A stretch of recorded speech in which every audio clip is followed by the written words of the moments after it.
Please আমাকে ছেড়ে দাও, প্লিজ, আমার খুব কষ্ট হচ্ছে। কে কার কথা শুনে ছেলেগুলো পশুর মতন অনুর উপর ঝাঁপিয়ে পড়ে। অনু তাহাদের পায়ে পর্যন্ত ধরেছে, কিন্তু পশুগুলোর মনে একটুও দয়া নেই। সবাই অনুকে ইচ্ছে মতো ব্যবহার করে। অনুর সব থেকে দামি জিনিসটা তারা নষ্ট করে ফেলেছে। প্রায় 1 ঘন্টা পর তারা সবাই ইচ্ছে মতো অনুকে ব্যবহার করে ছেড়ে দেয়। অনু কিছুক্ষণ শুয়ে থাকে। প্রায় 10 মিনিট পর অনুর কিছুটা জ্ঞান ফিরে আসে। অনু উঠে দাঁড়াতেও পারছে না, অনেক কষ্টে দাঁড়িয়ে হাঁটা শুরু করে দেয় বাড়ির দিকে, আর কান্না করতেছে। তাহার অনেক স্বপ্ন ছিল বড় ডাক্তার হয়ে ফ্রিতে গরিব লোকের সেবা করবে। সে ডাক্তার ঠিকই হলো, কিন্তু সেবা করার সুযোগটাও পেল না। গত 1 সপ্তাহ আগে অনু তাহার ডাক্তারি পরীক্ষার রেজাল্ট আসে। সে বাংলাদেশের মধ্যে 2য় স্থান অধিকারী হয়েছে। আর গতকালকে তাহার বিয়ে ঠিক হয়েছে, আগামীকালকে তার বিয়ে। অনু কি করবে ভেবে পাচ্ছে না। অনু বাসায় আসে, চোখের পানি মুছে ফেলে। তাহার বাড়িতে অনেক মেহমান আসছে। অনুর বিয়ে বলে কথা। অনুর একটা কলিজার ভাইয়া আছে, তাহারা 1 ভাই 1 বোন। ভাইটার নাম রানা, সে ঢাকাতে আছে। আজকে রাতে গ্রামের বাড়িতে আসবে। অনুর আত্মীয় স্বজনরা সবাই আসছে, কারণ তার মায়ের ফ্যামিলির দিক থেকে শুধু অনুই একটা মেয়ে। সবাই তাকে কলিজার মধ্যে রাখার চেষ্টা করে। আর অনুর বিয়ে ঠিক হয়েছে এক ডাক্তারের সাথে। অনু বাসায় ঢুকতেই তার ছোট আম্মু, কি রে আম্মু, কোথায় ছিলি? ছোট আম্মু, একটু নিপার বাসায় গিয়েছিলাম। তোর মন খারাপ কেন আম্মু? কই না তো। কাল তোর বিয়ে, আর আজ তুই নিপাদের বাসায় গেলি কেন? তুই কল দিয়ে আসতে বললি তো হতো, যদি তোর আজ একটা কিছু হয়ে যেত। কথা শুনে অনুর চোখে পানি চলে আসে। কাউকে দেখাতে দেয়নি। পানি চলে আসার আগেই অনু নিজের ঘরে চলে যায় এবং গিয়েই দরজা বন্ধ করে দেয়, আর ইচ্ছে মতো কান্না করে। কিন্তু আওয়াজ করেনি। সে নিজেই কান্না করতে করতে বলে, আম্মু, তুমি যেটার ভয় করেছো সেটাই হয়েছে। তোমার মেয়ের কিছুই নেই এখন। অনু নিজের ঘরে বসে আছে আর ভাবতাছে, আমি কেন একটা ছেলের জীবন নষ্ট করব? আমার মধ্যে তো নারীর কোনো কিছুই নেই, আর আমি বা সমাজে কোন মুখে চলাফেরা করব? মাগরিবের সময় হয়ে গেছে। অনু গোসল করে নেয়। সবাই সবার কাজে ব্যস্ত, তাই আর অনুর রুমে আসেনি কেউ। অনু মাগরিবের পর চোখের জল আর কলমের কালি আর একটা সাদা পৃষ্ঠা নিয়ে বসে। আজকের পুরো ঘটনাটা সে কাগজে লিখে ফেলে এবং তার ডায়েরিতে লিখে নেয় এবং চুপি চুপি ঘর থেকে বের হয়ে যায়। অনু বাসার গেট থেকে বের হয়ে বাইরে গিয়ে বাড়ির সামনে আন মনে তাকিয়ে আছে আর কান্না করতেছে। বাসা থেকে বের হওয়ার আগে তার কলিজার ভাইয়ার কাছে একটা মেসেজ দিয়ে আসে সে, ভাইয়া, আমাকে ক্ষমা করিস রে, তোর স্বপ্নগুলো পূরণ করতে পারলাম না। ভালো থাকিস, তোর কলিজার অনু। রানা মেসেজটা পাওয়ার পর থেকে যতই অনুর মোবাইলে কল দেয়, কেউ রিসিভ করে না। এদিকে অনু নিজের এলাকা ত্যাগ করে ফেলে। যে জায়গায় তাহাকে মানুষ রূপে পশুগুলো ধর্ষণ করেছে, সেখানে গিয়ে একটা দড়ি নিয়ে গাছের সাথে ঝুলে যায়। রানা কলের পর কল দিয়েই যাচ্ছে, কেউ ধরে না। তাই সে অনুর আম্মুর ফোনে কল দেয়। কিছুক্ষণ পর তার আম্মু কল ধরে। কি রে বাবা, কোন পর্যন্ত আসছিস? কতগুলো কল দিয়েছি, কোথায় থাকো? আরে তুই তো জানিস বাড়ি ভর্তি মেহমান, তাই আর কি। অনু কই? অনুর ফোনে 209টার উপরে কল দিয়েছি, রিসিভ করে না কেন? আচ্ছা তুই একটু লাইনে থাক, আমি দেখতেছি। আম্মু অনুর ঘরে গিয়ে দেখে দরজা খোলা, কিন্তু অনু নাই। তার মোবাইল বিছানায়। অনু, অনু কই তুই? তোর ভাইয়া কল দিয়েছে। কোনো শব্দ আসে না। কি হয়েছে? অনু কই? অনুকে তো দেখছি না। আরে কোথায় সে? খুঁজো তাড়াতাড়ি। এই কে কোথায় আছো? অনুকে পাওয়া যাচ্ছে না। সবাই পুরো বাড়ি খুঁজে, কিন্তু অনু কোথাও নাই। এদিকে রানা বুঝতে পারে কিছু একটা হয়েছে, তাই সে ঢাকা থেকে বাইক নিয়ে চলে আসতেছে। আর অন্যদিকে অনু গাছের সাথে ঝুলে 3 মিনিট নড়াচড়া করে দুনিয়া থেকে চলে গেল। অনু পুরো বাড়ি অনুকে না পেয়ে কান্নায় রোল পড়ে গেল। অনুর আম্মু তো অজ্ঞান হয়ে আছে। 20 মিনিট আগে পুরো বাড়িটা হাসি খুশি ছিল, এখন সবাই কান্না করতেছে। কিছুক্ষণ পর অনুর বাবা আসে, এসে দেখে বাড়ির সবাই কান্না করতেছে। কি হয়েছে, সবাই কান্না করো কেন? ভাইজান, অনুকে কোথাও পাওয়া যাচ্ছে না। কি বলিস সব? আমার অনুমা কোথায় গেল? জানি না ভাই। নিপাকে কল দিয়ে জিজ্ঞেস করতো একটু। দিয়েছি, কোথাও যায়নি। বাবা এক দৌড়ে রাস্তায় চলে গেল। পাগলের মতো তার কলেজার মেয়েকে খুঁজতে লাগলো। অনেকক্ষণই খোঁজার পর রানার সাথে দেখা। বাবা, অনুকে পেয়েছো? না রে বাবা, আমার মা কোথায়? আরে কান্না করিও না, হয়তো কোথাও আছে। তারপর রানা আর তার বাবার বাসায় যায়। রানা অনেক কিছু আনে তার কলিজার বোনটার জন্য, কিন্তু বোনটাকে পাওয়া যায়নি। কিছুক্ষণ পর একজন পুলিশ এসে বলে, এটা কি ডাক্তার অনুদের বাসা? জি, কিন্তু কেন? আমার সাথে একটু আসুন আপনারা। কোথায়? অনুর কাছে। কথা শোনার সাথে সাথে সবাই উঠে বসে এবং চুপ হয়ে যায়। তারপর সবাই পুলিশের সাথে যেতে লাগলো। কিছুটা যাওয়ার পর গ্রামের শেষ মাথায় নদীর কূলে একটা নির্জন জায়গায় বট গাছের নিচে অনেক মানুষ দাঁড়িয়ে আছে। রানা তো দেখার সাথে সাথে এক দৌড়ে লোকের মধ্যে ঢুকে যায়। গিয়ে যা দেখলো সেটা দেখার জন্য মোটেও প্রস্তুত ছিল না। সে দেখতেছে তার কলিজার টুকরা গাছের সাথে ঝুলতেছে। সে এক দৌড়ে গিয়ে অনুর পা ধরে ফেলে আর কান্না করে। অনু, অনু, তোর কিছু হবে না, আমি চলে এসেছি। কে কোথায় আছো? রশি কাটো, আমার বোনটা বেঁচে আছে। রানা শুধু তার পা তার কাঁধের উপরে রেখে এইগুলো বলতেছে। কিছুক্ষণের মধ্যেই সবাই চলে আসছে। এসে দেখে অনু ঝুলতেছে। আম্মু তো দেখার সাথে সাথে এক চিৎকার দিয়ে অজ্ঞান হয়ে পড়ে। অনু, কি হয়েছে আমার আম্মুর? বাবা তুমি এখানে আসো। তারপর রানা তার বাবার কাঁধে পা রাখে আর সে পাগলের মতো গাছে উঠে যায়। গাছ থেকে অনুকে নামায়। অনু যে মরে গেছে সেটা রানার খেয়াল নেই। সে নামিয়ে বোনটাকে কোলে নিয়ে দৌড়াতে লাগে। অনু তোর কিছু হবে না, আমি আছি তো, আর একটু ওয়েট করো অনু। বাবা, অনু তো বেঁচে নেই আর। কথাটা শোনার সাথে সাথে রানা দাঁড়িয়ে পড়ে এবং অনুকে নিচে রাখে আর ইচ্ছে মতো কান্না করে। সবাই রানাকে সান্ত্বনা দিতেছে, কিন্তু ভাই তো ভাই। আর তাই এদিকে কিছু লোক তার আম্মুর মাথায় পানি দিতেছে। আপনাদের কি কাউকে সন্দেহ হয়? আমরা তো জানি না। তাহলে লাশ আমাদেরকে দিয়ে দেন, আমরা পোস্টমর্টম করে আপনাদের পক্ষ থেকে কেস লিখব। আমাদের কারো প্রতি কোনো সন্দেহ নাই। আমরা আমাদের মেয়েকে নিয়ে যাব বাসায়। পরে কিন্তু কিছু হলে আমাদের বলতে পারবেন না। ছোট আম্মু না বলছে না? তারপর পুলিশ চলে যায় আর তাহারা অনুকে নিয়ে বাসায় চলে আসে। আশেপাশে সবাই সিসি করতেছে রানাদিনকে নিয়ে। সকালে ছেলেদের বাসা থেকে সবাই আসে। এসে ছেলে বলে, ছেলের নাম রাতুল। আপনাদের মেয়ের অন্য ছেলের সাথে সম্পর্ক ছিল, সেটা আগে আমাদের বলেননি কেন? প্লিজ ভাইয়া, বিশ্বাস করো, আমার বোন এসব করতো না। হয়েছে, আমরা সব বুঝি। প্লিজ ভাইয়া, আমার বোনকে নিয়ে খারাপ কিছু বলিয়েন না প্লিজ। আজ তোমার বোন তোমাদের জন্য মরেছে। সে তার ভালোবাসার মানুষটিকে না পেয়ে আত্মহত্যা করেছে। রানা আর কিছু বলেনি। তার মাথা অনেক গরম হয়েছে। কিছু না বলে চলে যায়। সেখান থেকে প্রায় 2 ঘন্টার মধ্যে ওনকে কবরে রেখে আসে। সবাই তো কান্না করতে করতে শেষ। রানা আসার পর আবার রাতুল বলল, তোমার বোন কোন ছেলেকে ভালোবাসতো একটু বলবা? কথা বলার সাথে সাথে রানা রাতুলের শার্টের কলার চেপে ধরে। রানার চোখ দিয়ে যেন আগুন পড়তেছে। সবাই এসে রানাকে রাতুলের কাছ থেকে একটু দূরে সরিয়ে নেয়। এতক্ষণ কিছু বলিনি কারণ আমার বোনটা দুনিয়াতে ছিল। এখন আমার বোন নেই দুনিয়াতে, তাই তোকেও আমি চিনি না। আর অপরিচিত কেউ আমার বোনকে নিয়ে বাজে কথা বলবে, আমি চুপচাপ তা শুনবো? কখনোই না, এটা হতেই পারে না। চুপচাপ বেরিয়ে যা, তা না হলে তোকে আমি মেরে ফেলবো বলে দিলাম। তুই কাজটা ঠিক করিসনি, মনে রাখিস। এটা বলেই রাতুল চলে যায়। রানাকে সবাই কিছুটা বোঝায়, তাই রানা ভিতরে চলে যায়। অনুর রুমে গিয়ে সে কান্না করতেছে। অনুর প্রতিটা জিনিস হাতে নেয় আর কান্না করে।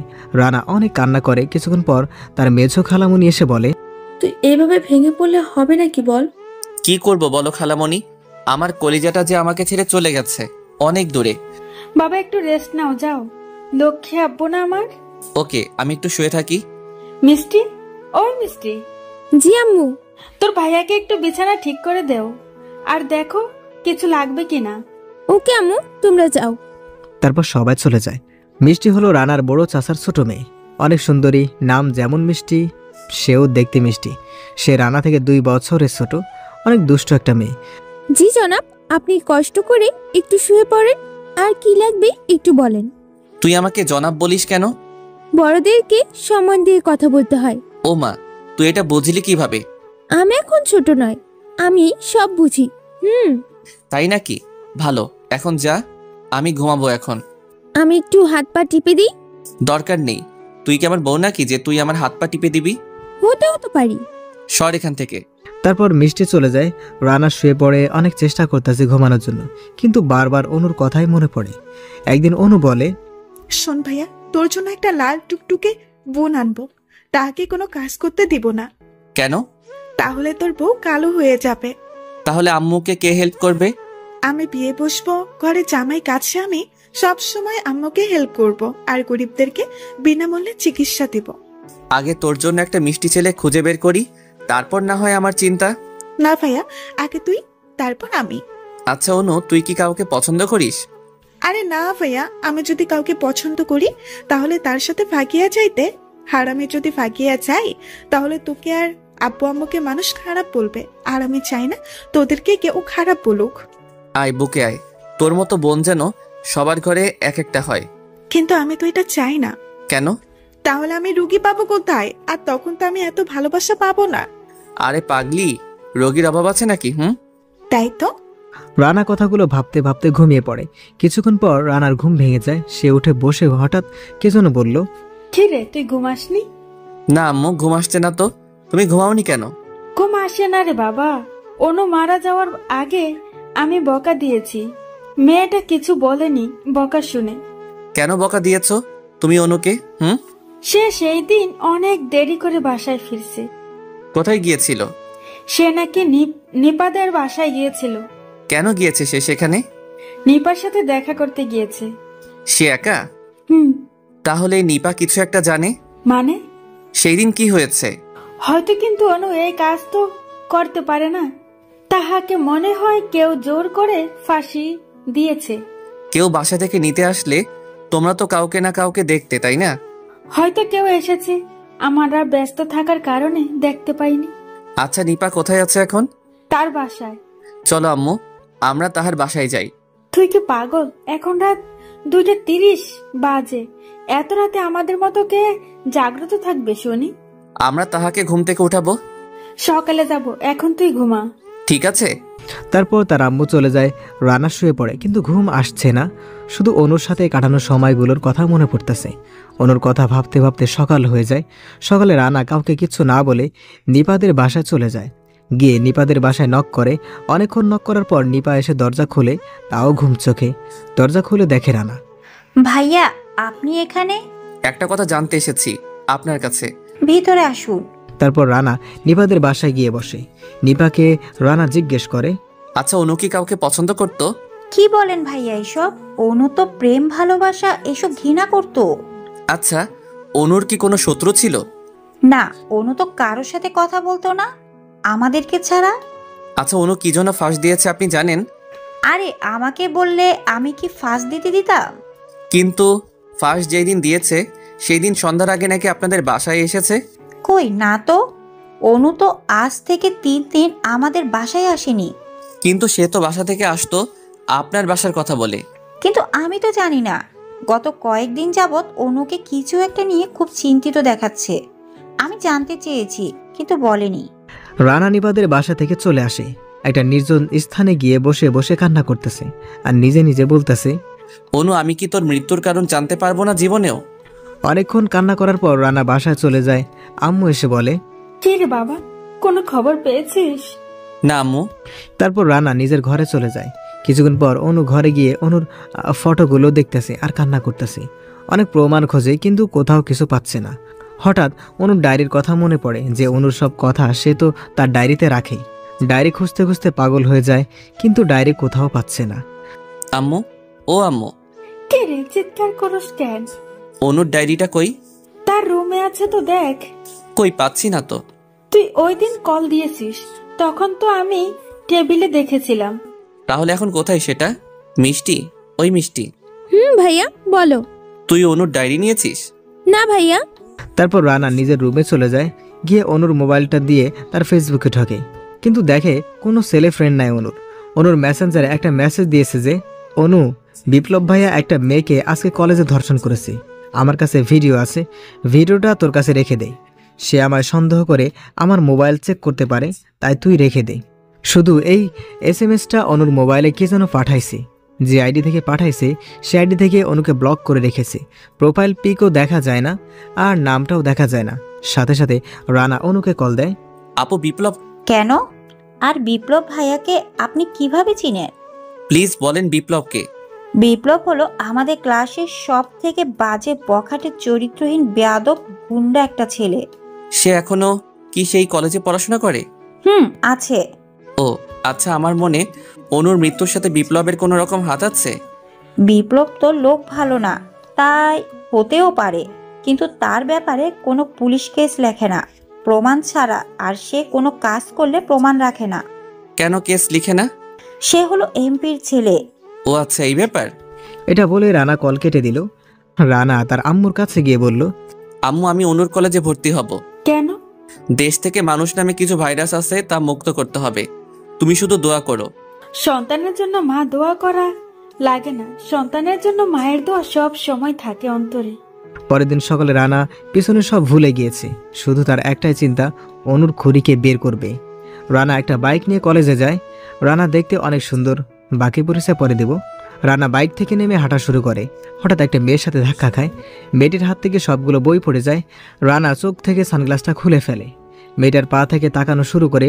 পাগুলো অনেক সুন্দর, হলুদ একটা জামা পরেছে মেয়েটা। রানা আস্তে আস্তে মেয়েটার চেহারার দিকে তাকায়। রানা মেয়েটার চেহারা দেখে তো ফিদা। মেয়েটা শ্যামলা কিন্তু মায়াবী বুক, চেহারাটা টমেটোর মতো গোল, ঠোঁটে একটা তিল আর ঠোঁটগুলো চিকন চিকন। ওয়াও, খুব সুন্দর। রানা জীবনও এমন মেয়ে দেখেনি। রানা মেয়েটির বইগুলো উঠিয়ে দিয়ে বলে, সরি আপু। মেয়েটি চুপচাপ চলে যেতে লাগলো। এই যে আপু, নামটা কি জানতে পারি? পাশ থেকে মেয়েটির বান্ধবী এসে বলে, কলি।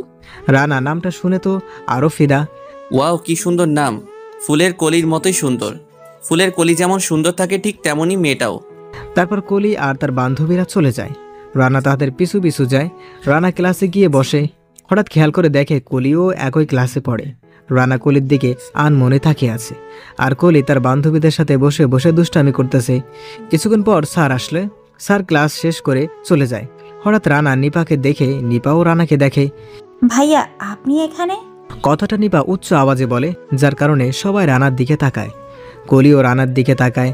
রানা এটা দেখে নিপার হাত ধরে নিপাকে নিয়ে ক্লাস থেকে বের হয়ে যায়। নিপা নিস্তব্ধ হয়ে আছে, কারণ রানা তার হাত ধরে ক্লাস থেকে টানতে টানতে নিয়ে যাচ্ছে। এদিকে ক্লাসের সবাই হা করে তাকিয়ে আছে। কি হইতেছে কেউ বুঝতে পারতেছে না। রানা নিপাকে কলেজের পিছনে একটা পার্কে নিয়ে গেছে। প্লিজ আমার পরিচয়টা কাউকে দিয়েন না প্লিজ। কিন্তু আপনার তো পড়ালেখা শেষ, তাহলে আবার কেন পড়তেছে? আমি আমার বোনের মৃত্যুর কারণ খুঁজতে এসেছি। ও, একটা সত্ত্বে কাউকে বলবো না। বলুন কি শর্ত? আমরা বন্ধু আজ থেকে। তুমি কি রাজি? আচ্ছা ঠিক আছে। আমাকে তুমি করে বলতে হবে। জি ঠিক আছে। এমন সময় কিছু পোলাপাইন আসে রানার আর নিপার কাছে। একটা ছেলে হঠাৎ রানার জামার কলার ধরে বলে, এটা প্রেম করার জায়গা না, এখানে পড়ালেখা চলবে। ভাই কলারটা ছেড়ে কথা বলুন। তুই কে রে আমাকে আদেশ করতেছস?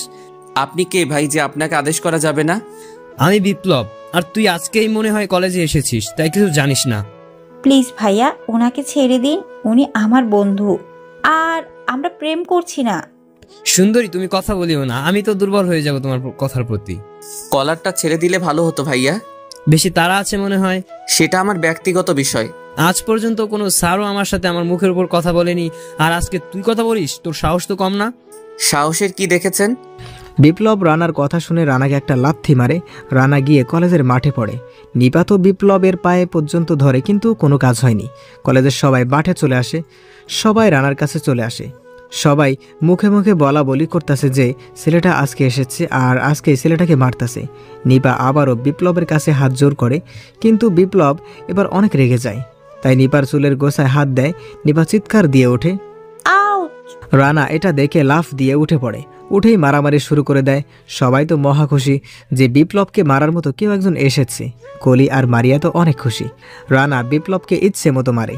কিছুক্ষণ পর পুলিশ চলে আসে। পুলিশ এসে রানার সামনে বন্দুক ধরে। আমি তো দোষ করিনি। তুই একটা এমপির ছেলেকে মেরেছিস, এটা কি কোনো দোষ নয়?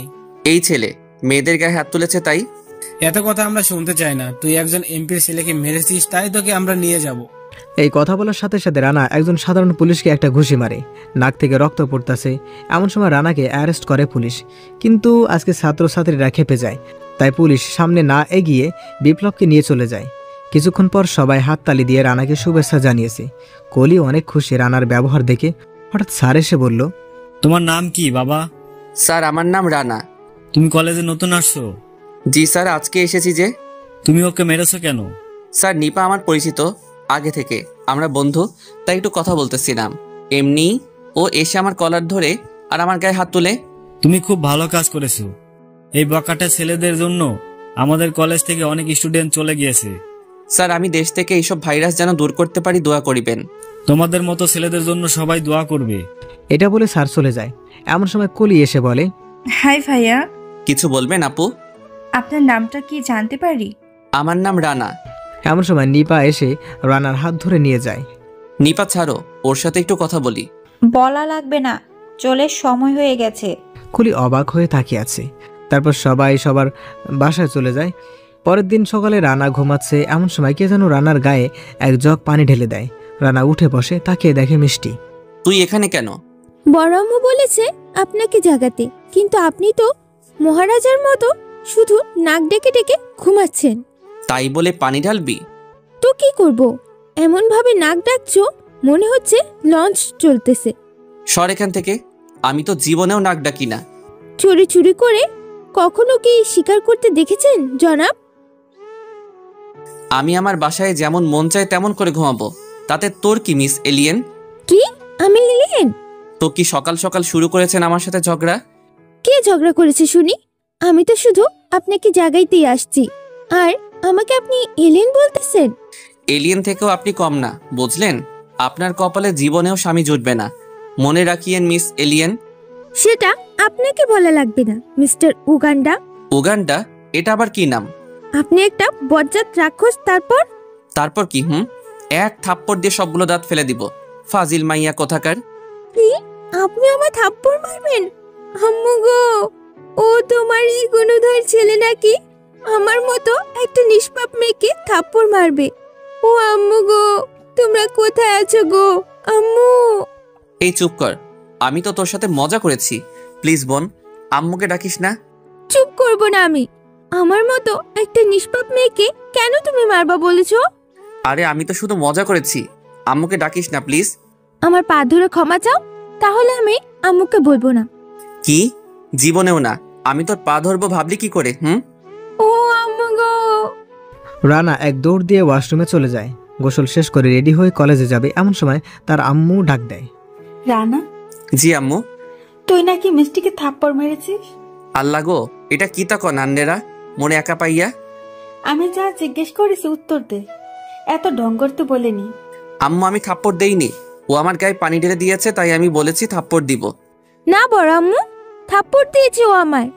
তখনই মিষ্টির আম্মু এসে মিষ্টির কান ধরে টান দেয় আর বলে, আমি তো তোকে চিনি, আমার ছেলেটাকে তুই সব সময় অপরাধ বানাস। আম্মু লাগছে তো, ছাড়ো। বড় আম্মু তুমি কিছু বলতেছো না কেন? আরে কি করস, ওকে ছেড়ে দে তুই। না, ছাড়বো না ওকে। আমি চলে যাই কলেজে। তারপর রানা কলেজে চলে যায়। কলেজের গেটে ঢোকার সাথে সাথে পুলিশ এসে রানাকে হাত কড়া লাগিয়ে নিয়ে যায়। রানার একটা কথাও শোনেনি পুলিশ। এটা মারিয়া দেখেছে, নিপাও দেখেছে। কিছুক্ষণ পর মারিয়া কলিকে কল দেয়। কি রে, কই তুই? বের হলাম মাত্র। কেন? রানা ভাইয়াকে পুলিশ ধরে নিয়ে গেছে। কেন? জানি না, রানা ভাইয়ার কোনো কথাই শোনেনি পুলিশ। আচ্ছা তুই থানায় আয়, আমি যাচ্ছি। ওকে। এদিকে পুলিশগুলো রানাকে নিয়ে থানায় ইচ্ছে মতো মারতে থাকে, আর চেয়ারে এমপি ও তার ছেলে বসে বসে তামাশা দেখতেছে। এমন সময় কলিও থানায় আসে, এসেই দেখে রানাকে মারতেছে। এই ইন্সপেক্টর থামুন, ওকে কি মেরে ফেলবেন নাকি? তারপর পুলিশ থেমে যায়। এমপি ও তার ছেলে কলির দিকে তাকায়। ও কি এমন অন্যায় করেছে যে আপনি তাহাকে এইভাবে মারতেছেন? ও এমপির ছেলেকে মারছে, তারপর পুলিশের গায়ে হাত তুলেছে। এমপির ছেলেকে কেন মেরেছে সেটা আপনাকে কেন বলবো, আমি আপনাকে বলতে বাধ্য নই। একটা লোককে আপনি বিনা অপরাধে মারবেন, এটা কি আপনাদের আইন নাকি? আমি আপনার কাছে আইন শিখবো? আমি শিখাতে আসিনি, আমি জানতে এসেছি ওনাকে কেন গ্রেফতার করা হয়েছে এবং কেন ওনাকে এমন পশুর মতো মারা হচ্ছে। এই পুলিশ, তুমি যার কথা শুনে মারা বন্ধ করো কেন? মারো ওকে। ওর গায়ে আর একটা আঘাত লাগলে কি হবে এখানে সেটা কেউ কল্পনা করতে পারবে না। এই তুই কি করবি রে? তোর সাহস তো কম না, আমার বাবার সামনে তার মুখের উপর কথা বলিস। এটা বলে বিপ্লব কলির কাছে চলে আসে। কলির বিপ্লবের গালে একটা থাপ্পড় মারে, যার ফলে বিপ্লবের গালে 5 আঙ্গুলের ছাপ উঠে পড়ে। তুই কি করবি? এই হাবিলদার, ওর সাহস তো কম না, ও আমার ছেলের গায়ে হাত তুলে। তোরও কি একটা খাইতে মন চায়নি? এই সময় ওকে অ্যারেস্ট করো, লকআপে ঢোকাও। এমন সময় পুরো থানাতে কোথাও থেকে যেন শত শত পুলিশ চলে আসে। সবাই এসে চমকে ওঠে। কিছুক্ষণ পর পুলিশদের বস সিইউ বস চলে আসে, এসেই বলে, তোমাদেরকে সরকার টাকা দেয় এমপি মন্ত্রী মতো চলার জন্য না। জি না স্যার, কিন্তু স্যার। তুমি চুপ করো, আমি সব শুনছি কলে। স্যার, এই মাইয়া খুব বেয়াদব। চুপ করো না, আপনাদেরকে সরকার মাসের পর মাস বেতন দিচ্ছে জনগণের সেবা করার জন্য, কিন্তু আপনি তো তা করতেছেন না, বরং আপনি জনগণকে মেরে ফেলার সিদ্ধান্ত নিচ্ছেন। স্যার ওই ছেলে। আপনাকে চুপ করতে বলছি না? আপনি 5 মিনিটের মধ্যে সরকারি পোশাক সব খুলে জমা দিয়ে দিবেন এবং আপনি আর জীবনেও পুলিশের চাকরি পাবেন না। প্লিজ স্যার, একটা সুযোগ দিন প্লিজ স্যার। নো, আপনার সব শুরু এখান থেকে। স্যার, ওনাকে কি ক্ষমা করা যায় না? আপনি আধা ঘন্টার মধ্যে চাকরির পদ থেকে বিদায় নেবেন, সকল কাজে সাইন করে দিবেন। আজ থেকে আপনাকে এমপি থেকে বাদ দেওয়া হয়েছে। আপনারা দেশের সেবক হওয়ার যোগ্য নয়। এটা কি বলবেন আপনি? যা বলছি তাই। আর শোন, এটা হলো আমার মেয়ে কলি। সাবধান, আজ ওর কারণে তোদের চাকরি গেল। দ্বিতীয়বার যেন এমন ভুল আর না হয়, তখন কিন্তু জীবনটা চলে যেতে পারে। এই সিউ, তোর তো সাহস কম না? আমার বাবাকে তুই এমপির থেকে বাদ দিতেছস? এই দুটো পাগলকে ঘাট ধাক্কা দিয়ে বের করে দাও থানা থেকে। তোকে দেখে নিব। যা আমার সামনে থেকে। তারপর তাহারা চলে যায়। কলি তার বাবার কাছে এসে বলে, ধন্যবাদ বাবা। আম্মু, আমার একটা মিটিং আছে, আমি চলে যাচ্ছি, তুমি কলেজ চলে যেও। বাবা। বাই বাই, কোনো সমস্যা হলে আমাকে কল দিও। বাবা। কলির আব্বু চলে যায়। এদিকে রানা লক আপ থেকে বের হয়ে দাঁড়ায়। দাঁড়াতে পারছে না, অনেক মেরেছে রানাকে তারা। নাক মুখ দিয়ে রক্ত পড়তেছে। হাঁটতে গিয়ে কলির সামনে পড়ে যায়। তখন কলি আর মারিয়া এসে রানাকে ধরে ফেলে। আমি যেতে পারবো, আপনারা আমার জন্য অনেক করেছেন। ধন্যবাদ আপনাকে ম্যাডাম। কে ম্যাডাম? এমন সময় নিপাও চলে আসে। কি হয়েছে তোমার রানা? আপনি ওনার কি হন? ও আমার বন্ধু। আচ্ছা, ওনাকে আমার গাড়িতে নিয়ে আসো, হাসপাতালে নিতে হবে। তারপর তাহারা রানাকে হাসপাতালে নিয়ে যায়। অনেক আঘাত করায় অনেক রক্ত বের হয়েছে, কিন্তু রক্ত কোথাও পাওয়া যাচ্ছে না। কিন্তু কলির রক্তের সাথে মিলে যায়, তাই কলি রক্ত দেয় রানাকে। ডাক্তার চিকিৎসা করতেছে। এমন সময় কলি নিপাকে জিজ্ঞেস করে, ওনার সাথে আপনার কতদিনের বন্ধুত্ব? কাল থেকেই বন্ধু। কেন? এমনি। আচ্ছা, ওনাকে আপনি আগে থেকে চেনেন? রানার বোন একজন আমাদের কলেজে পড়েছে। আমার 2 বছরের সিনিয়র ছিল, কিন্তু আমার বান্ধবী ছিল, সে ডাক্তারও হয়েছে। আচ্ছা, রানা তার বোনের কত বছরের ছোট?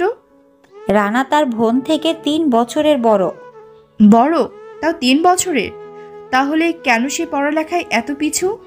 আসলে তার পড়ালেখা শেষ হয়েছে অনেক আগে। সে এখন পুলিশের চাকরির জন্য ইন্টারভিউ দিয়েছে, রেজাল্টও এখনো আসেনি। তাহলে সে আবার কলেজে পড়তেছে কেন? তারপর নিপা সবকিছু খুলে বলে। শোনার সাথে সাথে কলি একটু পিছু হয়ে যায়। কথাগুলো শোনার পর কলির মাথায় যেন আকাশ ভেঙে পড়ল। কি বলো তুমি এইসব? এটাই সত্যি। রানার সন্দেহ হচ্ছে বিপ্লবের উপর, তাই সে কলেজে এসেছে প্রমাণ বের করতে। কিছুক্ষণ পর ডাক্তার এসে বলে, আপনাদের রোগীর জ্ঞান ফিরেছে, আপনারা কথা বলতে পারেন গিয়ে। ধন্যবাদ ডক্টর সাহেব। তারপর সবাই রানার রুমে চলে যায়। কলিও যায়। কলি গিয়ে শুধু রানার দিকে তাকিয়ে আছে আর তার অতীতগুলো নিয়ে ভাবতেছে যে একটা ছেলে তার বোনকে কতটা ভালোবাসতে পারে। এখন কেমন লাগতেছে তোমার? কিছুটা ভালো লাগতেছে। আন্টিদেরকে কল দিব নাকি? আরে না আম্মু, অনেক কষ্ট পাবে। ওকে, শোনো, তোমার শরীর থেকে অনেক রক্ত গিয়েছে। তোমার রক্ত অনেক প্রয়োজন ছিল, কিন্তু আমরা কোথাও পাইনি। কিন্তু এই কলি আপু তোমাকে রক্ত দিয়েছে। কি বলো তুমি? এই ম্যাডাম আমাকে রক্ত দিয়েছে? আপনি আমার জন্য এত কিছু করেছেন, যার ঋণ আমি জীবনেও শেষ করতে পারবো না ম্যাডাম। আমাকে ম্যাডাম বললেন কেন? আপনি তো সিউ স্যারের আদরের কলিজা, তাই। আমরা সবাই একই কলেজে পড়ি, সো আমরা সবাই সবার নাম অথবা তুমি বলে ডাকবো, ওকে? জি। বিকেলে রানা বাসায় চলে যায়। তার হাতে ব্যান্ডেজ দেখে তার আম্মু দৌড়ে এসে বলে, কি রে, কি হয়েছে তোর? তারপর সবাই চলে আসে। কি হয়েছে তোমার? কি হয়েছে আব্বু, কথা বলো। তারপর রানা সবকিছু বলে ফেলে। তার আম্মু তাকে জড়িয়ে ধরে খেতে দেয়। আমি অনুর মতো তোকে হারাতে চাই না বাবা, আমার এখন শুধু তুই আছিস বাবা। আরে ছেলেটা হাসপাতাল থেকে আসছে আর এমনি কান্নাকাটি শুরু করে দিলেন। মিষ্টি রানাকে তার ঘরে নিয়ে যায়। ওকে আম্মু। তারপর মিষ্টি রানাকে ধরে নিয়ে যাচ্ছে। মিষ্টির কাঁধে হাত রেখে রানা হাঁটছে। এমন সময় মিষ্টি বলে, পুলিশে কোন কোন জায়গায় মেরেছে ভাইয়া? মানে? মাথা থেকে পা পর্যন্ত সব জায়গায় মেরেছে। চুপ, আর একটা কথা বলবি না। আমি তো চুপই থাকি। আমার সাথে লাগতে এসেছে আর আজকে পুলিশ মামুর হাতে পিটানি খেলে। দাঁত পড়ে যাবে তোর। তোরগুলো তো আছি, নিয়ে নিব আমি। এমন সময় রানার ফোনে একটা কল আসে। রানার হাতে অনেক ব্যথা, তাই রানা রিসিভ করেনি। মিষ্টি রিসিভ করে স্পিকার অন করে দিয়েছে। হ্যালো, বাসায় গিয়েছো? মাত্র আসলাম। এখন শুয়ে পড়ো, আর রাতে কথা হবে। আচ্ছা। তারপর নিপা কল কেটে দিল। মিষ্টির মুখটা মলিন হয়ে গেল মুহূর্তের মধ্যেই। কিরে তোর আবার কি হলো? হাসি মুখটা এমন শয়তানের মতো করে আছিস কেন? কিছু না। মেয়েটা কি হয় তোর? আমার বন্ধু। কেন? তুই একটা ছেলে, তোর মেয়ে বন্ধু কেন হবে? তো কি হয়েছে? মেয়ে বন্ধু তো থাকলে ভালো। হয়েছে, তুই থাক, আমি যাইতেছি। আমার একটু বিছানা ঠিক করে দে আর জুতাগুলো খুলে দে। ওই, তোর বান্ধবীকে বলতে পারিস না আমি তোর বউ নাকি যে আমায় আদেশ করিস? বাহ, পোড়া পোড়া গন্ধ আসছে কেন? মানে? কিছু না, যা তুই। তারপর মিষ্টি চলে যায় আর নিজে নিজে একা একা বক বক করে। দাঁড়াও চান্দু, মেয়ে বন্ধু তোমার ছাড়াবো আমি, শুধু একটু সুযোগ করে দাও। কিরে তুই একা একা কি বকবক করতেছস? বড় আম্মু, আমি রানা ভাইয়ের সাথে তার কলেজে পড়বো। কিন্তু কেন? তোরটা কি হয়েছে? আসলে আমার কলেজে কিছু বখাটে ছেলে আমায় খুব ডিস্টার্ব করে। কি বলিস এইসব? তুই রানাকে বলিসনি কেন? সে আমায় কয়দিন গিয়ে কলেজে বাঁচাবে শুনি। আচ্ছা, আমি তাহলে রানাকে বলে দেখি। তুমি বললে সে অবশ্যই মানবে। আচ্ছা, বলবো। তারপর মিষ্টি নিজের রুমে চলে যায়, গিয়ে নাচতে শুরু করে। ইচ্ছে মতো নাচে খুশিতে মিষ্টি। পরের দিন সকালে রানার ব্যথা কিছুটা সেরে গেছে, তাই সে কলেজে যাওয়ার জন্য প্রস্তুত হয়ে বের হতে যাবে। এমন সময় মিষ্টি রানার সামনে এসে দাঁড়ায়। কই যাস তুই? তোর সাথে তোর কলেজে যাব। হোয়াট? আজ থেকে মিষ্টিকে তোর কলেজে নিয়ে যাবি। ওর কলেজে কিছু বখাটে ওকে খুব ডিস্টার্ব করে। পারবো না আমি। কি বললি? কিছু না আম্মু। এই শাকচুনি চল। কি? আমি শাকচুনি? ঝগড়া না করে যাবি তো? সময় হয়ে যাচ্ছে তো। যাচ্ছি। তারপর কলেজে চলে যায়। মিষ্টি রানাকে জড়িয়ে ধরে বসে আছে। কলেজে ঢোকার সাথে সাথে নিপা চলে আসে। এই মেয়েটা কে? আমার কাজিন। না, আমি ওর বউ। কি? থাপ্পড় চিনোস? ফাজিল মেয়ে কোথাকার। ঝগড়া করো কেন? চলো, ক্লাসের সময় হয়ে যাচ্ছে। চলো। রানা ক্লাসে ঢোকার সময় একটা মেয়ে পিছন থেকে এসে ডাক দিল। এই যে ভাইয়া, শুনুন প্লিজ। নিপা, মিষ্টি, রানা সবাই পিছনে তাকায়। বলেন। আপনার নাম কি? রানা? জি, কিন্তু কেন? অনু আপু আপনার বোন। অনুর নামটা শুনে রানার চোখে পানি চলে আসে। মিষ্টি, নিপা নিস্তব্ধ হয়ে গেল। এমন সময় কলি ও মারিয়া প্রাইভেট কার নিয়ে চলে আসে। কলি গাড়ি থেকে নেমে রানার কাছে চলে আসে। কিন্তু আপনি অনুকে কিভাবে চিনেন? আসলে অনু আর আমি বেস্ট ছিলাম। অনুকে ধর্ষণ করা হয়েছে, তাই অনু আত্মহত্যা করেছে। কথাটা শোনার সাথে সাথে রানার মাথায় যেন আকাশ ভেঙে পড়ল। সেম কলি, নীলা, মারিয়া ও নিপা, মিষ্টিরও একই অবস্থা হয়ে গেল। এমন সময় বিপ্লব ও তার দলবল নিয়ে কলেজে চলে আসে এবং গাড়িটা এসেই মেয়েটির কাছে দাঁড়ায়। রানা দৌড়ে গিয়ে মেয়েটির কাছে চলে আসে। আসার আগেই মেয়েটির গলায় ছুরি মেরে দেয় বিপ্লব। মেয়েটি শুয়ে পড়ে। মাটিতে রানা দাঁড়িয়ে যায়। মেয়েটি একটি ডায়েরি রানার কাছে ছুঁড়ে মারল আর বলল, এটা অনুর ডায়েরি, এখানে সবকিছু লেখা আছে, শেষের 3 পাতা আমার লেখা। এটা বলেই মেয়েটি শুয়ে পড়ে। তার চোখ বন্ধ হয়ে গেল। ডায়েরিটা রানা নেওয়ার আগেই বিপ্লব নিয়ে নেয়। ডায়েরিটা আমাকে দাও প্লিজ। আগে আমার সাথে তোর হিসাব শেষ করে নে, তারপর তোকে তোর ডায়েরি দিব। ওকে, তুমি যা বলবে আমি তাই করব। আমার লোকেরা তোকে 20 মিনিট মারবে খালি হাতে। ওকে। তারপর বিপ্লবের লোকে রানাকে ইচ্ছে মতো মারতেছে। কেউ কিছু বলতেছে না, কারণ রানা নিষেধ করেছে। রানাকে মেরে মাটিতে শুইয়ে দেয়। রানা ভাইয়া! রানা! কিছুক্ষণ পর রানার কোনো সাড়া নেই। রানা মাটিতে শুয়ে আছে। এমন সময় বিপ্লব ডায়েরিটা মাটিতে ফেলে দিয়ে আগুন লাগিয়ে দেয়। তখন কলি বলে, রানা, অনু আপু ডায়েরিটা বিপ্লব পড়ে ফেলেছে। এটা শুনে রানা শোয়া থেকে উঠে দাঁড়ায় এবং দেখতেছে ডায়েরিটা পুরো ছাই হয়ে গেল। আর বিপ্লব দাঁড়িয়ে দাঁড়িয়ে হাসতেছে। রানার তো মাথায় আগুন উঠে যায়। সে দৌড় দিয়ে বিপ্লবকে মারতে শুরু করে। এমন সময় পুলিশ চলে আসে। এসে তাহাদেরকে আলাদা করে ফেলে এবং বিপ্লবকে পাঠিয়ে দেয়। রানা তাড়াতাড়ি মেয়েটিকে কোলে করে নিয়ে হাসপাতালের দিকে নিয়ে যায়। কলি তাড়াতাড়ি তার গাড়ি নিয়ে চলে আসে। মেয়েটিকে কলির গাড়িতে ওঠানো হয়। মেয়েটি কোনো কথাই বলতেছে না। সবাই মিলে মেয়েটিকে হাসপাতালে নিয়ে যায়। Doctor, doctor! কিছুক্ষণের মধ্যেই ডাক্তার চলে আসে। এসে মেয়েটিকে আইসিইউতে নিয়ে গেল। তখন রানা কান্না করতেছে আর বলতেছে, মেয়েটি যদি না বাঁচে তাহলে অনুর আত্মহত্যার কোনো খবর পাবো না। আল্লাহ, তুমি মেয়েটিকে বাঁচিয়ে দিন। প্রায় 30 মিনিট পর ডাক্তার আইসিইউ থেকে বের হয়। ডাক্তারের মুখে কান্না কান্না ভাব, মুখটা মলিন করে রানার কাছে চলে আসে।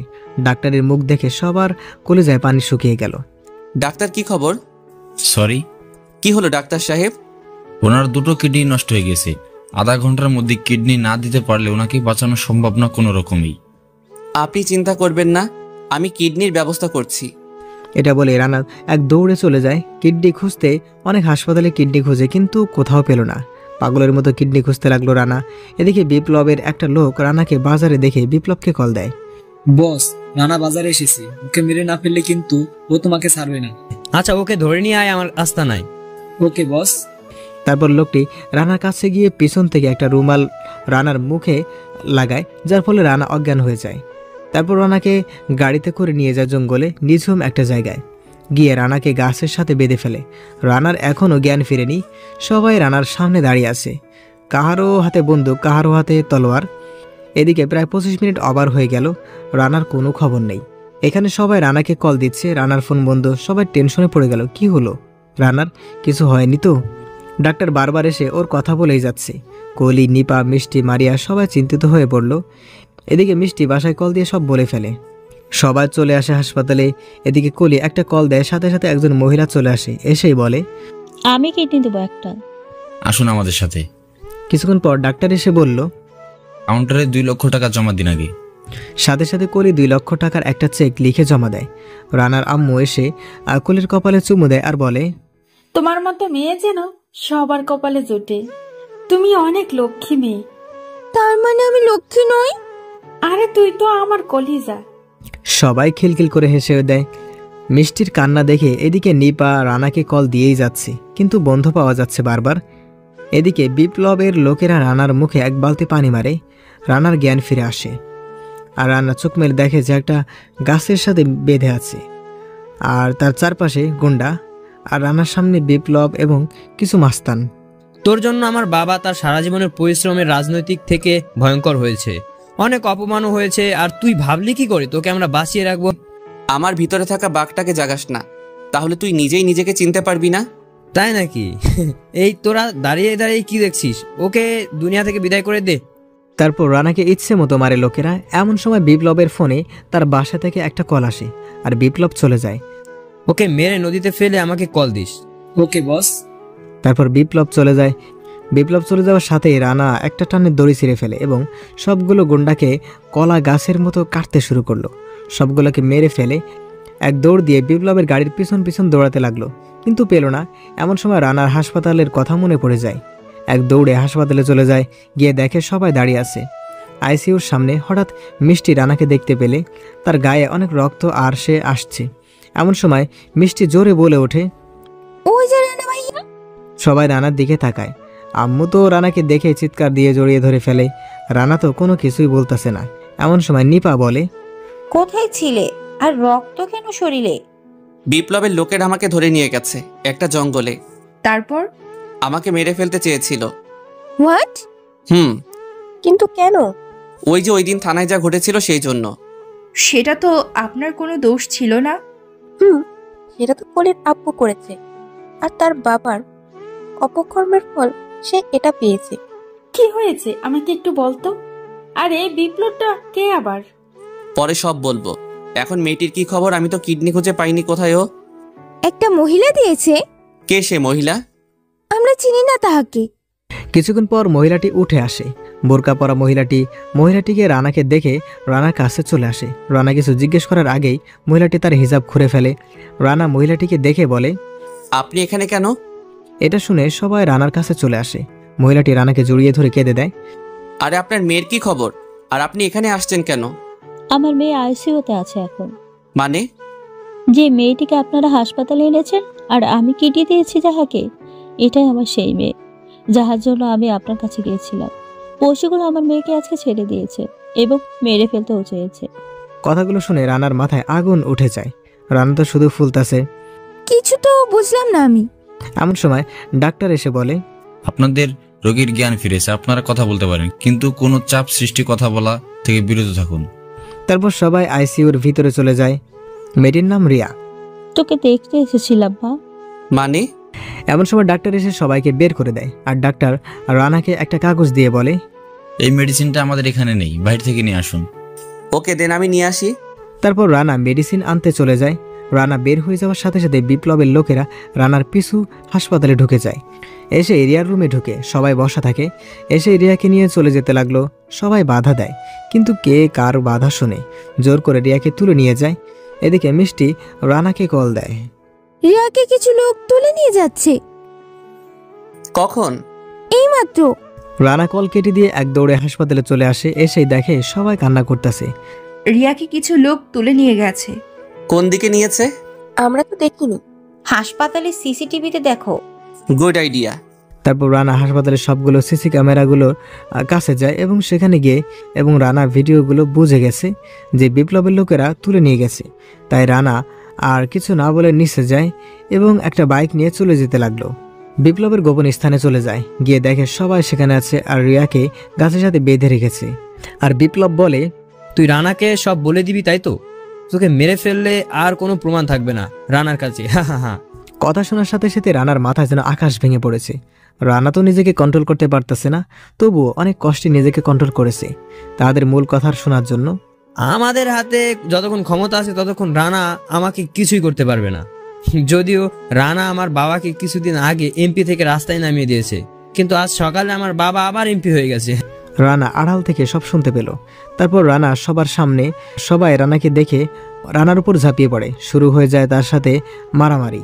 রানা অনেকক্ষণ মারামারি করে। তারপর রানা বিপ্লবকে অনেক মারে, যার ফলে বিপ্লব মাটিতে পড়ে শুয়ে পড়ে। একটা ছুরি নিয়ে যায় তাহাকে মেরে ফেলার জন্য। এমন সময় মারিয়া এসে বলে, প্লিজ ভাইয়া, এই পশুটাকে মেরো না, তাহলে তুমি জেলে যাবে। ওকে কৌশলে মারতে হবে। তুমি ঠিক বলছো। তারপর রানা সবাইকে নিয়ে বাসায় চলে যায়। এদিকে বিপ্লবকে পুলিশ এসে হাসপাতালে নিয়ে যায়। কিছুক্ষণ পর তার বাবা এমপি সাহেব আসে। আমার ছেলেকে এইভাবে কে মেরেছে? জানি না স্যার, আমরা ওকে জঙ্গলে পেয়েছি। কোন জঙ্গলে? চকরি জঙ্গলে। তোমরা সেখানে গেলে কেন? একটা নাম্বার থেকে কল আসে, আমাদেরকে বলে বিপ্লব সেখানে আহত অবস্থায় শুয়ে আছে। তাই আমরা সেখানে গিয়েছিলাম। গিয়ে দেখি সত্যি। আমার ছেলে এখন কই? আঘাত একটু বেশি হয়েছে, যার কারণে সে এখন কোমায় আছে। হট? জি স্যার, আগামী 2 থেকে 4 মাসের মধ্যে কোমা থেকে আসতে পারে বলে মনে হয় না। তারপর এমপি সাহেব তার বাসায় চলে যায়। তার মাথায় প্রচন্ড আগুন। এদিকে রানা রিয়াকে জিজ্ঞেস করে, অনু আত্মহত্যা করেছে কেন? তাহলে শুনুন, অতীত। একদিন অনু আর রিয়া কলেজের সামনে দাঁড়িয়ে আছে। এমন সময় বিপ্লব অনুদের কাছে আসে। কলেজে নতুন নাকি সুন্দরী? ছি, কিন্তু কেন? তোমাকে আমার খুব ভালো লেগেছে, চলো না দুজনে একটু ছাদে যাই। আমি আপনার সাথে সাথে যাব কেন? তোমার থেকে একটু মজা নিব, বেশি না, অল্প একটু। কি বলেন এইসব? আপনার ঘরে কি কোনো মেয়ে মানুষ নেই? এমন সময় স্যার চলে আসে আর তখন বিপ্লব তার লোকগুলোকে নিয়ে চলে যায়। আমি পুলিশকে সব জানাবো। পুলিশ তোর কথা বিশ্বাস করবে না প্রমাণ না থাকলে। প্রমাণ পাবো কই? আরে এই ছেলেকে আমি চিনি ভালো করে। 2 দিন নজরে রাখলে অনেক প্রমাণ পাওয়া যাবে। ওকে, তাহলে শুরু এখন থেকে। ওকে। তারপর তাহারা বাসায় চলে যায়। অনু বাসায় বসে বসে টিভি দেখতেছে আর রিয়া বিপ্লবকে ফলো করতে গিয়ে যা দেখলো। প্লিজ আমাকে ছেড়ে দাও। ছাড়বো তো তোকে, কিন্তু একটু মজা নিয়ে নিই। তারপর বিপ্লব সামিয়াকে ধর্ষণ করে ইচ্ছে মতো। ধর্ষণ করে তাহাকে মেরে ফেলে। তাহাকে মেরে জঙ্গলের ভিতরে মাটি চাপা দেয়। রিয়া সবগুলো ভিডিও করে ফেলে। বিপ্লবের লোকদের মধ্যে একজন রিয়াকে দেখে ফেলে, তাই সবাই রিয়াকে দৌড়াচ্ছে। রিয়া অনুকে কল দেয়। অনু, তোর ফোনে একটা ভিডিও পাঠাচ্ছি, তুই ওটা নিয়ে থানায় গেলে বিপ্লবকে পুলিশ অ্যারেস্ট করবে। তুই কোথায় যাচ্ছিস? আমাকে বিপ্লবের লোকেরা তাড়া করতেছে। বিপ্লব এইমাত্র একটা মেয়েকে ধর্ষণ করে মেরে ফেলে, তা আমি ভিডিও করেছি। আর শোন, তুই ভিডিওটা তোর গ্যালারিতে সেভ করে নিস, না হলে তোকে ধরে ফেলবে বিপ্লব। আর আমি তোকে কয়েকদিনের জন্য ব্লক করে রাখবো, ওকে? আচ্ছা ঠিক আছে, আর আমি ভিডিওটা আমার মেইলে সেভ করেও রাখতেছি, ওকে? গুড। কিছুক্ষণ পর রিয়াকে ধরে ফেলে বিপ্লব এর লোকেরা। ধরে রিয়াকে জঙ্গলে তাহাদের আস্তানা নিয়ে যায়। রিয়ার মোবাইল থেকে ভিডিওটা ডিলিট করে ফেলে আর রিয়াকে গাছের সাথে বেঁধে রাখে। এদিকে অনু পরের দিন বিকালে থানায় যায়। স্যার, বিপ্লব একটা মেয়েকে ধর্ষণ করে মেরে ফেলেছে। এমপি সাহেবের ছেলে বিপ্লব স্যার? জি। আপনি বললে আমি বিশ্বাস করব? আমি জানি আপনি করবেন না, তাই তো আমি প্রমাণ সহ নিয়ে আসছি। কই দেখি। তারপর অনু পুলিশকে ভিডিওটা দেখায়। পুলিশ তো দেখার সাথে সাথে অবস্থা খারাপ। আচ্ছা, আপনি এখন একটা দরখাস্ত করে যান, কালকে এসে কেস লিখিয়েন। আচ্ছা। অনু একটা দরখাস্ত লিখে চলে যায়। অনু চলে যাওয়ার পরই পুলিশ বিপ্লবকে কল দেয়। স্যার, আপনি কালকে রাতে একটা মায়ার থেকে মজা নিয়েছেন আর স্যার, আপনি কালকে রাতে একটা মায়া থেকে মজা নিয়েছেন আর মেয়েটা মারা গেছে, সেই বিষয় ভিত্তি করে একটা সুন্দরী মায়া আপনার নামে কেস লিখতে আসছে। কি বলোস তুই এসব? জি স্যার, আমি কেস লিখিনি, বলেছি কালকে আসলে কেস লিখবো। আপনাকে না জানিয়ে কেস লিখবো কেন? কালকে বিকেলে আসবে সেই মেয়ে। ওকে, ঠিক আছে। তারপর বিপ্লব রিয়ার কাছে যায়। তুই কাকে ভিডিও দিয়েছিস সত্যি করে বল। আমি কাউকে ভিডিও দেইনি। আচ্ছা, তাহলে কালকেই সেই মেয়েকে আমি ধর্ষণ করব। ভাইয়া, আমার বান্ধবীকে কিছু কইরেন না প্লিজ ভাইয়া। তার মানে সে তোর বান্ধবী? জি। এখন থেকে প্রতিদিন রাতে তোকে ব্যবহার করব, আর যদি এখান থেকে পালাস তাহলে তোকে মেরে ফেলবো। পরের দিন সকালে বাড়িতে সবাই হই হুল্লোড় করতেছে, বিয়ে বাড়ি বলে কথা, কিন্তু অনু টেনশনে আছে কখন বিকেল হবে। তাই সে বিকেলে থানায় যায়। যাওয়ার পর, স্যার আমার কেসটা লিখুন, আমার তারা আছে। আমি এই কেস লিখবো না। কেন নেবেন না শুনি? আপনাদেরকে সরকার মাসে মাসে টাকা দেয় কি জন্য? তুই যে সরকারের বেতনের কথা বলছিস, সেই বেতনে আমার মোবাইলের খরচও হয় না।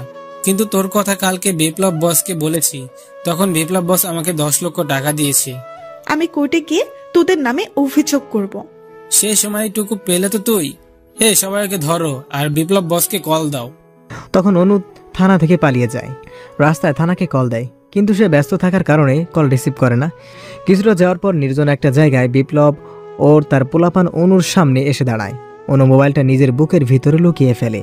তোর সাহস আছে রে, তুই আমার নামে থানায় মামলা করতে গিয়েছিস? আমি আমার ভুল স্বীকার করছি, প্লিজ আমায় যেতে দাও। তুই তো যাবি, কিন্তু আমি যে তোকে একটু আদর করব তারপর যাবি। প্লিজ আমায় নষ্ট করো না, কাল আমার বিয়ে। আরে একটু করব। তারপর সবাই অনুর উপর ঝাঁপিয়ে পড়ে, অনুকে জোর করে তারা ধর্ষণ করে। কথাগুলো শুনে সবার চোখে পানি চলে আসে। আচ্ছা, বিপ্লবের সাথে কিভাবে লড়া যায়? তুমি তার বাবার বিপক্ষে এমপিতে দাঁড়াও, তারপর দেখবে খেলা কাকে বলে। ঠিক বলছো, সামনে ভোট আসতেছে। তারপর যে যার মতো বাসায় চলে যায়। কোহলি নিজের বাসায় গিয়ে রানাকে নিয়ে ভাবতে থাকে। কোহলি তো রানার প্রেমে পড়ে গেল। যে ছেলেটা মেয়েদের জন্য এত কিছু করতে পারে, সে তো নিজের বউয়ের জন্য এর থেকেও অনেক বেশি করবে নিশ্চিত। দেখ, আমি কি রানার প্রেমে পড়ে গেলাম নাকি? সত্যি বলতে আমি রানাকে ভালোবেসে ফেলেছি, কিন্তু তাকে তো সত্যি সত্যি বলতে পারবো না। তাহলে এক কাজ করি, একটা চিঠি লিখে প্রপোজ করি, তাহলে ভালো হবে। তারপর আর কি, যা ভাবা তা শুরু। কোহলি একটা চিঠি লিখে ফেলে। চিঠির ভিতরে তার মনের সব কথা কবিতার মাধ্যমে তুলে ধরেছে। পরের দিন সকালে রানা কলেজে যায়, সাথে মিষ্টি ও নিপা। রানা ক্লাসে বই রেখে বাইরে আসে, এক রুমে বাতাস খেতে ওদেরকে বলে, কিন্তু রানা আসে কোহলি আসবে তা দেখতে। কিছুক্ষণ পর কোহলির গাড়ি চলে আসে। কোহলি আজকে শাড়ি পরে এসেছে। রানা তো কোহলিকে দেখে একদম হা হয়ে তাকিয়ে আছে। শুধু রানা নয়, সকল ছেলে হা করে তাকিয়ে আছে, কারণ কোহলি এতদিন সাজুগুজু না করে কলেজ আসতো, কিন্তু আজকে একটু সাজুগুজু করেছে। ঠোঁটে হালকা লিপস্টিক, মুখে হালকা মেকআপ, তারপর চোখে কাজল, হাতে নীল চুড়ি, নীল শাড়ি, নীল জুতা, সব কিছুতে মনে হচ্ছে একটা পরী এসেছে কলেজে। রানা হা করে তাকিয়ে আছে, তা দেখে কোহলি মুস্কি মুস্কি হাসতেছে। কোহলি রানার পাশ দিয়ে ক্লাসে চলে যায়, কিন্তু রানার কোনো খেয়াল নেই। কিছুক্ষণ পর মিষ্টি এসে দেখে রানা হা করে তাকিয়ে আছে। কি রে, ভূতে ধরেছে নাকি তোকে? হ্যাঁ হ্যাঁ। পাগলের মতো হ্যাঁ হ্যাঁ করিস কেন? চুপ, এলিয়েন একটা। আমি কি করেছি? এলিয়েন বলিস কেন? তো কি এলিয়েনের মতো উল্টাপাল্টা কথা বলস কেন? ঝগড়া করবি নাকি ক্লাসে যাবি? ওকে চলো। আজকে রানা গিয়ে জানালার পাশে বসে, কারণ জানালা দিয়ে কোহলিকে স্পষ্ট দেখা যাচ্ছে। রানা গিয়ে জানালার দিকে তাকিয়ে আছে, গালে হাত দিয়ে। সেটা আবার কোহলি টেরা চোখে দেখে আর নিজে নিজে হাসছে। স্যার ক্লাসে সবার পড়াশোনা এক এক করে, সবাই হাসতেছে রানার কাণ্ড দেখে। মিষ্টি আর নিপা তো জ্বলে আগুন। স্যার জোরে দেয় এক ধমক। রানা, স্যার তোমাকে কি জিজ্ঞেস করেছি? স্যার আসলে হলো। চুপ, আয়নাতে কি দেখো? তখন স্যার আয়নার সামনে যায়। স্যারের যাইতে দেখে কোহলি ক্যামেরার সামনে থেকে সরে গেল। স্যার দেখে শুধু ছেলেদের দেখা যায়। আর আয়নায় একবার তাকালে ক্লাস থেকে বের করে দেব। তারপর স্যার ক্লাস করে চলে যায়। সবাই নাস্তা করে বের হয়। কি রে শয়তান, যাবি না? তোরা যা, আমি আসতেছি। ওকে, ক্যান্টিনে আয়। ওকে। এই কলি, চল আমরাও খেয়ে আসি। তুই যা, আমি আসছি। তারপর সবাই চলে যায়। পুরো ক্লাসে শুধু কোহলি আর রানা একে অপরের দিকে তাকায়। যখন দুজনের চোখে চোখ পড়ে, তখন দুজনে লজ্জায় মুখ সরিয়ে নেয়। কোহলি উঠে রানার কাছে যায় আর একটা কাগজ দিয়ে বলে, উত্তরের অপেক্ষায় থাকবো। তারপর কোহলি এক দৌড় দিয়ে চলে যায়। তারপর রানা কাগজটি খুলে এবং পড়া শুরু করে। প্রিয়তমা, কেমন আছো? আশা করি ভালোই আছো। আর আমার ভালোবাসার মানুষটি ভালো থাকুক, সেটা আমি সবসময় চাই। কিন্তু জানো, আমি ভালো নেই। আর কি জন্যে ভালো নেই? শুধু একটি কথা বলবো বলে। দীর্ঘদিন পর্যন্ত তোমার পেছনে পেছনে ঘুরতেছি, কিন্তু বলতে পারিনি।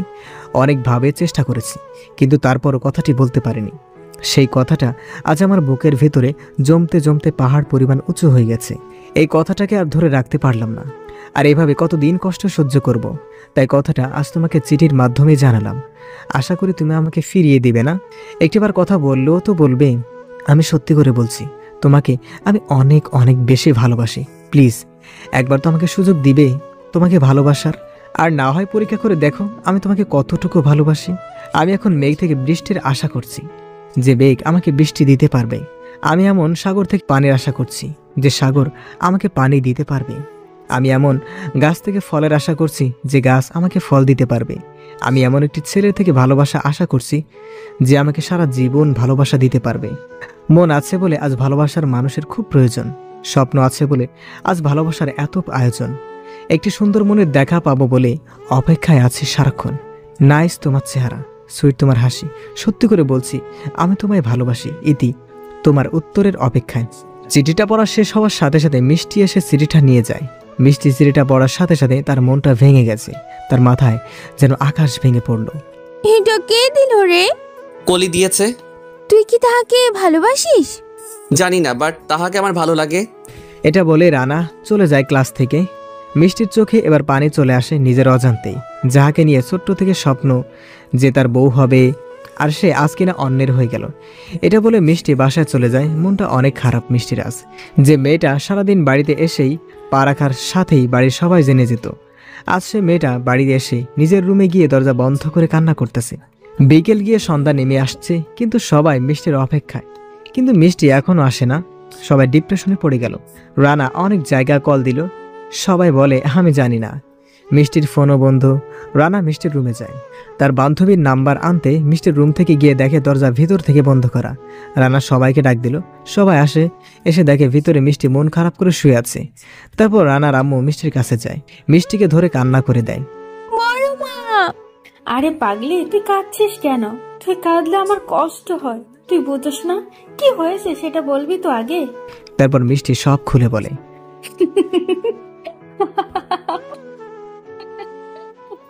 আমার মন ভেঙে গেল, আর তুমি হাসছো। আরে রানা তো শুধু তোর, বুঝলি, আর কারো নয়। তাহলে রানা যে কলিকে ভালোবাসে আর টাইম পাস করতেছে, আর আমি তার মা। আমি তোর কাছে ছাড়া কাহারও কাছে দিব না। ধন্যবাদ আম্মু। তারপরের দিন কলেজে যায় রানা। এভাবে তাহাদের 1 বছর চলে যায়। রানা এখনো কলিকে বলেনি, তার উত্তর কলি জিজ্ঞেস করেছে। তখন রানা বলল, বিপ্লবের সাথে আমার হিসাব নিকাশ শেষ হলে উত্তর দিব। কলিও রাজি হয়ে গেল। আজ কলেজে গ্রুপের ভোট হবে। এখন বিপ্লব সুস্থ, কিন্তু রানাকে মারার জন্য সুযোগ খুঁজছে শুধু। গ্রুপে বিপ্লবের বিপক্ষে রানা দাঁড়িয়েছে। এবার স্যাররা সবাই রানাকে সাপোর্ট করে, কিন্তু বিপ্লবের বাবার ভয়ে বিপ্লবের কথা বলে।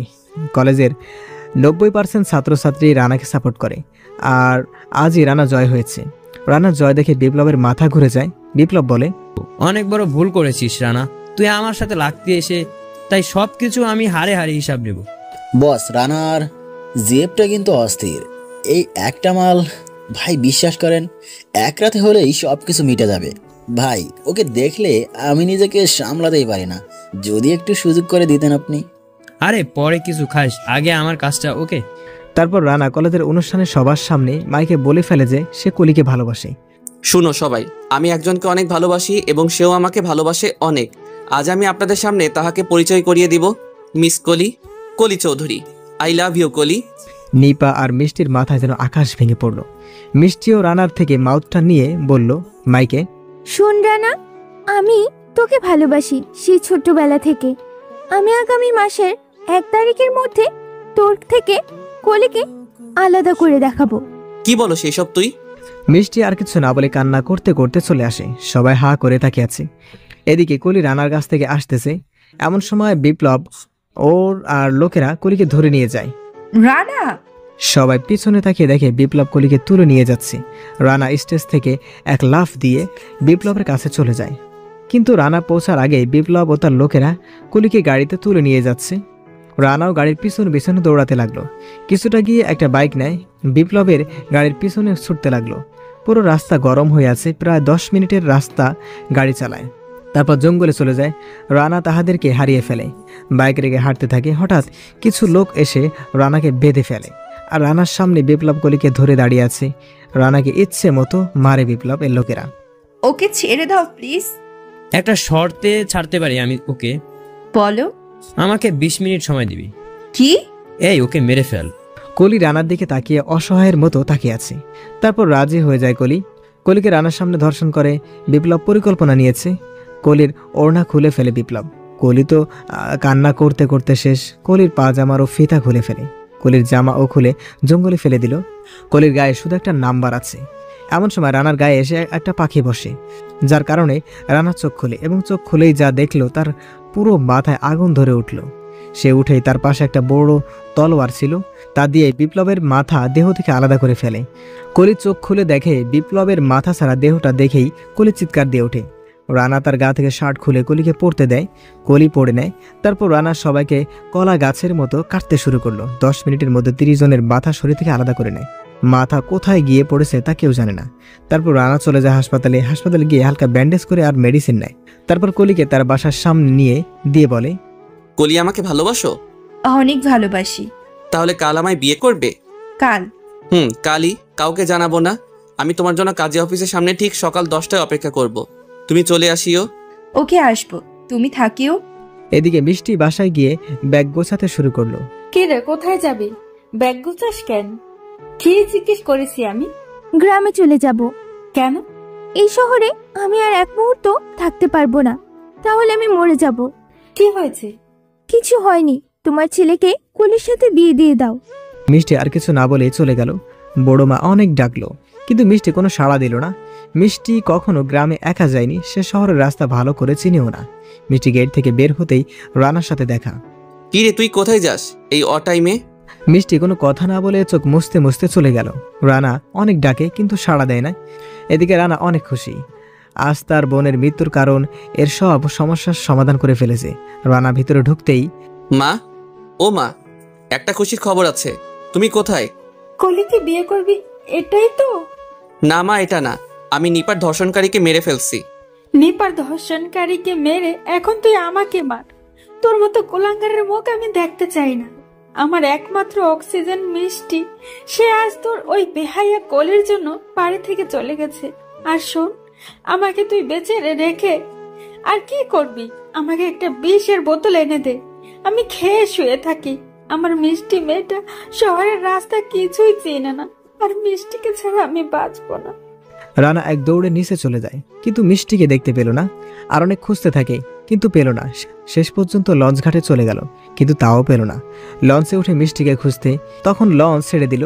আর লঞ্চ গ্রামে যেতে একদিন লাগবে, আর কোনো ঘাটও থামবে না। রানা পকেটে হাত দিয়ে দেখে মোবাইল নাই পকেটে, মোবাইল বাসায় রেখে এসেছে। খুব টেনশনে পড়ে গেল রানা। এদিকে মিষ্টি সেই লঞ্চে ছিল, সে নিচে ঘুরতে এসে দেখে রানা, তখন কিছুটা খুশি হয় এবং রানার থেকে আড়ালে লুকিয়ে থাকে। এদিকে রানাকে খুঁজতে বাসায় পুলিশ চলে আসে। এটা কি রানার বাসা? কিন্তু কেন? কোথায় সে? জানি না, কিন্তু কেন? সে এমপি সাহেবের ছেলে মিস্টার বিপ্লবকে খুন করেছে। প্রমাণ আছে? সেটা আপনাকে বলবো কেন? না বললে এখান থেকে বের হন আপনারা। রানাকে আমরা অতি তাড়াতাড়ি খুঁজে বের করব এবং ফাঁসিতে ঝুলাবো। রানাকে ঝুলানো এত সোজা না। এদিকে রানাকে খুঁজতে বাসায় পুলিশ চলে আসে। তারপর পুলিশ চলে যায় রানাদের বাসা থেকে। পরের দিন সকালে রানা মিষ্টিদের বাসায় পৌঁছালো এবং বাসায় মিষ্টির সাথে দেখা হলো। অনেকবার সরি বলল রানা। তারপর মিষ্টি রানার সাথে যাওয়ার জন্য রাজি হলো। তারপর রানাদের বাসায় চলে গেল মিষ্টি আর রানা। 5 বছর পর রানার সাথে দাঁড়িয়ে আছে, আর সেই পুরনো স্মৃতিগুলো মনে করছে, আর চোখ দিয়ে পানি পড়ছে। 3 বছর হয়ে গেল, কলির কোনো খবর নেই। শহরের প্রতিটা অলি গলি রানা খুঁজতে খুঁজতে পাগল হলো, কিন্তু কোথাও পেল না কলিকে। এই কয়েক বছর ধরে প্রতিটা দিন কলিকে খুঁজেছে রানা। চোখের পানিগুলো কেমন যেন হয়ে গেল, বন্ধ হয় না। এমন সময় পিছন থেকে মিষ্টি এসে রানার কাঁধে হাত রাখে। রানা চোখের পানি মুছে ফেলে। কি রে তুই? আমি। কখন আসলি? এইমাত্র আসলাম। তুই এখনো কলিকে নিয়ে ভাবছিস? বাদ দে না সব। মাহি কোথায়? মাহি আর মাহির আব্বু বড় আম্মুর সাথে কথা বলতেছে। ওকে, আমি আসতেছি, তুই যা। ওকে, তাড়াতাড়ি আয়। তারপর রানা নিজের রুমে গিয়ে ফ্রেশ হয়ে নিচে যায়। মাহি রানাকে দেখে দৌড়ে আসে। ছোট আব্বু। এই যে আব্বু। এটা বলেই মাহিকে কোলে তুলে নিল রানা। মাহি রানাকে পেলে আর কিছু বোঝে না। মাহির বয়স মাত্র 3 বছর 7 মাস। অনেক সুন্দর করে কথা বলতে পারে মাহি। মাহি হলো মিষ্টির ছেলে, অনেক কিউট একটা ছেলে। কেমন আছো আব্বু? ভালো আব্বু, তুমি কেমন আছো? তোমাকে ছাড়া আমি ভালো থাকতে পারি? একটা বিয়ে করে নাও, তাহলে ভালো লাগবে তোমার। তোর আম্মুকে পেলে বিয়ে করব। এই মাহি, সবসময় ফাজলামি করো কেন?